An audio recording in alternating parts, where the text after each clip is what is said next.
예. 예, 오셨습니까?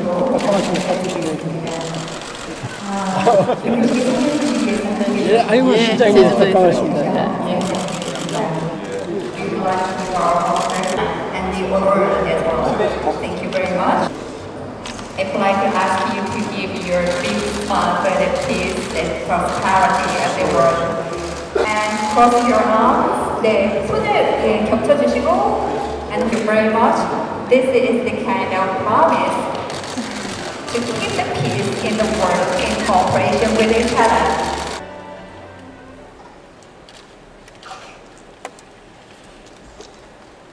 존경하는 내외 귀빈 여러분, 제13회 제주 포럼에서 여러분을 뵙게 되어 기쁩니다. 세계 지도자 세션에서 기조연설을 해주실 반기문 전 유엔 사무총장님을 비롯해 브라이언 멀로니 전 캐나다 총리님, 후쿠다 야소 전 일본 총리님 감사합니다. 올지사이암 앵우툽신 몽골 부총리님과 올가 에피파노바 러시아 하원 부의장님 등 국내외 지도자와 석학 여러분, 귀빈 여러분 반갑습니다. 포럼을 준비해 주신 원희룡 제주도 지사님을 비롯한 관계자와 제주 도민 여러분께 감사드립니다. 오늘 저는 제2차 세계대전 이후 73년 동안 한반도의 운명을 결정지은 한반도 안팎의 동향을 개관하면서 그 바탕 위에서 평화와 번영을 향한 최근 한반도 내외의 움직임과 정세의 변화를 설명해 드리고자 합니다. 제2차 세계대전은 미국, 영국, 프랑스, 소련의 연합군이 승리하며 1945년 8월에 막을 내렸습니다. 자본주의 최강국 미국과 공산주의 종주국 소련의 연합은 히틀러와 무솔리니에 대한 승전을 위해 필요했다고 하더라도 본질적으로 부자연스러운 것이었습니다. 2차 대전이 끝나기 전부터 미국과 소련 사이에는 냉전이 잉태되고 있었습니다. 이탈리아가 항복하고 독일의 폐색이 짙어진 1945년 2월의 얄타 회담, 2차 대전 종전 이후의 점령 분배 등을 논의했지만 그것이 세계 냉전의 시작이 됐습니다. 1945년 8월 일본의 항복에 따른 2차 대전 종전과 함께 한반도는 일본의 식민 지배에서 35년 만에 해방됐습니다. 해방 직후 한반도는 무정부의 혼란 상태였습니다. 그런 한반도의 남쪽에는 미국이, 북쪽에는 소련이 들어왔습니다. 1948년 8월에는 남쪽에, 9월에는 북쪽에 정부가 수립됐습니다. 일본의 식민지배 기간까지 한반도는 하나의 나라였습니다. 그것이 해방 이후에는 둘로 갈라졌습니다. 일본의 식민지배와 미소 냉전이 없었다면 한반도 분단도 없었을 것이라는 가정은 합리적입니다. 1950년 6월 북한의 남침으로 한반도는 3년 1개월 동안 전쟁의 참화를 겪었습니다. 그 전쟁에서는 미국 주도의 유엔군이 남한을, 소련과 중국이 북한을 도왔습니다. 그 전쟁으로 약 460만 명의 사망자와 1000만 명 이상의 이산가족이 생겼습니다. 세계 냉전은 1989년 몰타 회담으로 끝나기 시작했습니다. 이어 베를린 장벽 붕괴와 1990년 독일 통일, 1991년 소련방 해체와 동유럽 사회주의 국가들의 연쇄 와해로 냉전 체제는 무너졌습니다. 한반도에서는 1953년 한국전쟁 정전 이후에도 군사적 대치가 계속됐습니다. 우발적 군사 충돌도 끊이지 않았습니다. 1989년 유럽의 냉전 해체가 시작되고 소련방 등 사회주의 국가들이 잇따라 붕괴하자 북한은 핵과 미사일의 역량 강화를 본격화했습니다. 한반도의 강고한 냉전 체제 속에서도 남북한은 간헐적으로 평화 공존을 시도했습니다. 1972년에는 남북 간 당국이 처음으로 자주, 평화, 민족 단결의 통일 원칙에 합의한 7.4 남북 공동선언을 발표했습니다. 1991년에는 남북한이 유엔에 동시 가입했고, 이어 화해와 불가침과 교류 협력을 약속한 남북 기본 합의서를 채택했습니다. 2000년에는 최초의 남북 정상회담을 열어 통일의 원칙에 초보적으로 접근하고 경제 중심의 교류 협력과 이산가족 상봉에 합의했습니다. 2007년에는 두 번째 남북 정상회담을 열어 평화 정진과 경제 협력을 위한 다양한 사업을 시작하기로 합의했습니다. 그러나 이 같은 평화 공존의 시도는 한반도 안팎의 공고한 냉전 질서에 압도돼 좌절되곤 했습니다. 북한은 체제 방어의 집념으로 군사력 강화로 질주했고, 한국은 정부 교체에 따라 일관된 대북 정책을 취하지 못했습니다. 관련 국가들도 남북한 교류협력 정진에 그다지 우호적이지 않았습니다. 작년 말까지 한반도의 군사적 불안은 최악으로 치달았습니다. 북한은 핵실험과 미사일 발사를 계속하며 그 수준을 고도화하더니 급기야 핵무력 완성을 발표했습니다. 미국 주도로 유엔은 북한에 대한 경제적, 외교적 제재를 사상 최고로 강화했습니다. 그런 상황에서 한국의 문재인 대통령은 작년 7월 6일 신베를린 선언을 통해 한반도 평화 구상을 밝혔습니다. 문 대통령은 북한의 군사적 도발을 경고하면서 남북 정상회담을 제안했습니다. 문 대통령은 핵 문제와 평화협정을 포함해 남북한의 모든 관심사를 대화 테이블에 올려놓고 한반도 평화와 남북 협력을 위한 논의를 할 수 있다고 말했습니다. 북한의 김정은 국무위원장은 올해 1월 1일 신년사를 통해 문 대통령에게 화답했습니다. 김 위원장은 남북관계를 개선하고 남북한 사이의 군사적 충돌과 전쟁 위협을 해소해야 한다고 말했습니다. 특히 김 위원장은 2월 평창 동계올림픽 참가 의사를 처음으로 밝혔습니다. 평창 동계올림픽은 남북대화 재개에 기여했습니다. 미국이 북한의 대화 의지를 확인한 기회로도 작용했습니다. 평창의 겨울은 한반도의 봄을 몰고 왔습니다. 그 후의 변화는 세계의 상상보다 더 빠르고 크게 전개됐습니다. 4월 27일 남북한 정상이 한반도 군사분계선상의 판문점에서 회담했습니다. 북한의 김 위원장은 완전한 비핵화 의지를 확인했습니다.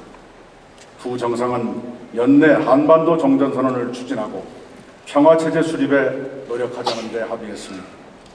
두 정상은 북한과 미국의 정상회담 개최에 공감했습니다.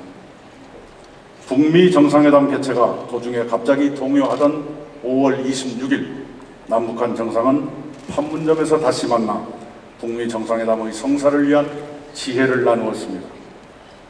6월 12일 미국의 도널드 트럼프 대통령과 북한의 김정은 위원장이 싱가포르 센토사 섬에서 사상 최초의 북미 정상회담을 열었습니다.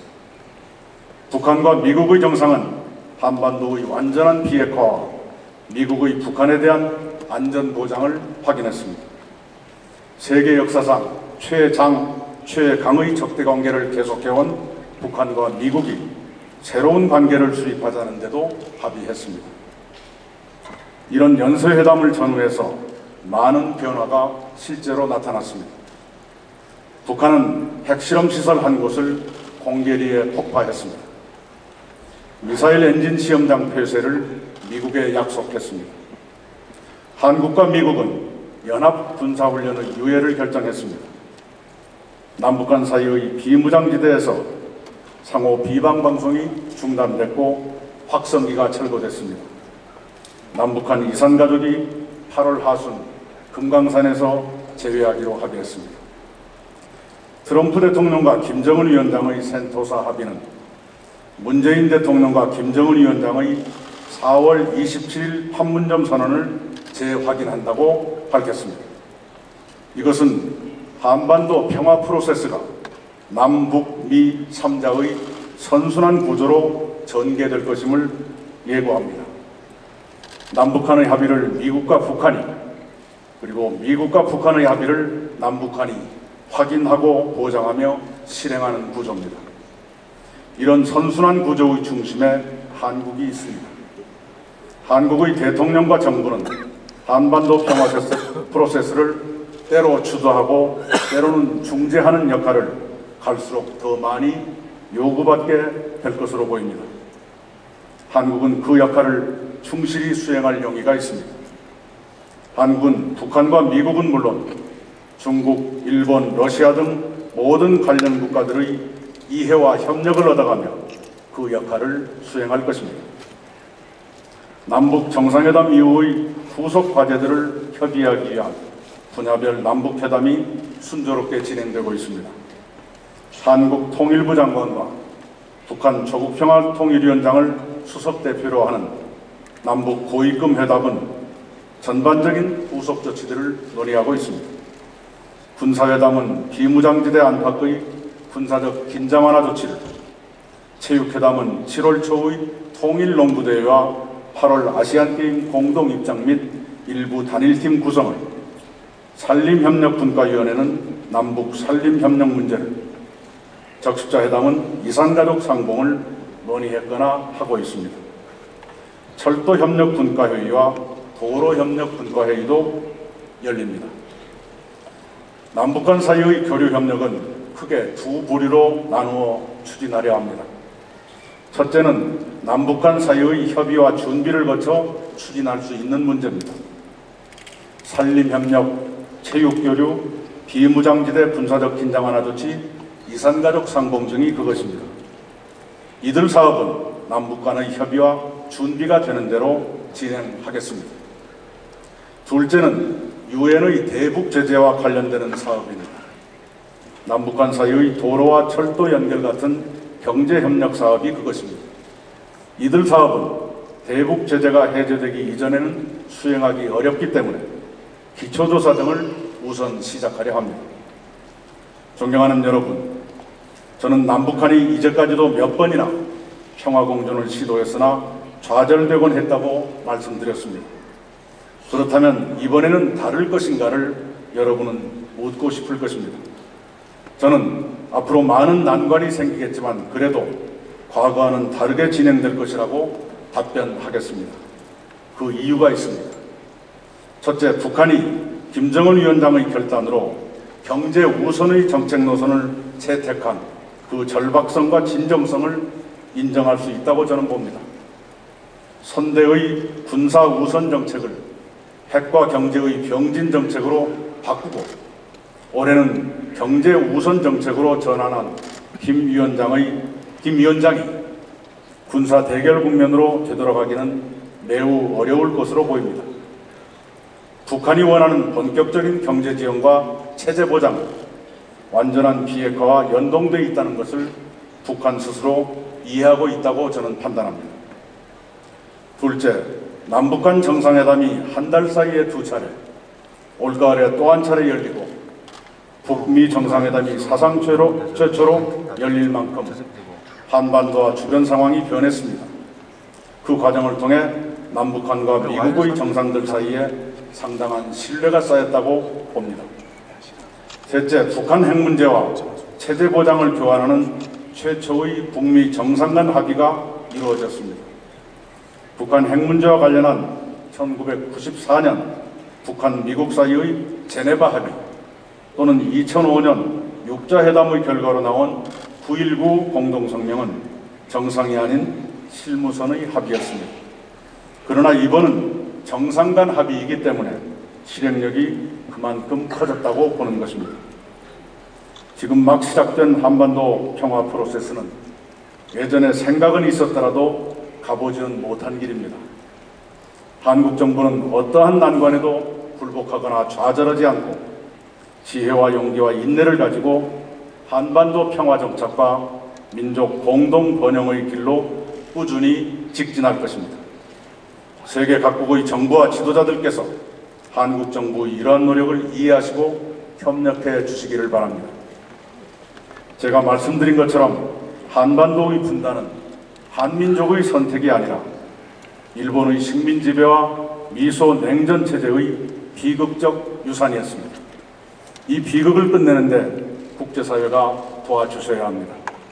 한국 정부는 한반도 냉전 해체와 분단 극복을 가는 평화 프로세스를 굳건히 이행해 갈 것입니다. 유럽의 냉전 체제가 와해된 후에도 30년 가까이 냉전지대로 남은 한반도를 냉전의 질곡에서 구출하는 데 힘을 모아주시기 바랍니다. 한국 정부는 지구 최후의 냉전지대 한반도를 세계 평화의 발신지로 바꾸고 싶습니다. 그 평화의 대장정에 함께해 주시기 바랍니다. 감사합니다. Thank you, Prime Minister Kim Nak-yeon, for that very comprehensive and thorough keynote address. Thank you very much. Now, no opening ceremony would be